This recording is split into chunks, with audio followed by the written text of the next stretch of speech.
ఏ విధంగా చీల్చి వారు దుఃఖపడి ఏడ్చేటట్టు మన మాటలు ఉంటాయి అనేది ఒక్కసారి ఆలోచించాలి. కాబట్టి ఎప్పుడైనా good people always give good to others.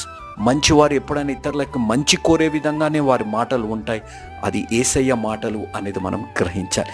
ఆ విధంగానే దేవుడి ఏర్పాటులో మేము కూడా ఈరోజు మీకు ఈ వాక్యం చెప్తున్నామంటే మాకు ఒక భారం ఉంది.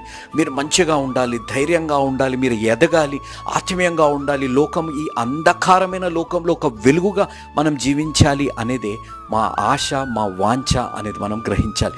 కాబట్టి మీరు ఈ వీడియోని చూడండి. ఈ వీడియో నేను ముందు కూడా చూపెట్టాను. ఈ వీడియోలో ఒక జాపనీస్, చాలామంది నిజం అంటున్నారు, చాలామంది అబద్ధం అంటున్నారు. అది ఏది ఏమైనా ఒక మాట మీరు ఈ వీడియోలో మీరు గమనిస్తే, రోజు మంచి అని చెప్తున్న ఒక బియ్యానికి, రోజు మూర్ఖుడు అని చెప్తున్న ఒక బియ్యానికి, రోజు పట్టించుకోకుండా ఉన్న ఒక బియ్యానికి ఒక వ్యక్తి రోజు వచ్చి మాట్లాడుతున్నాడు.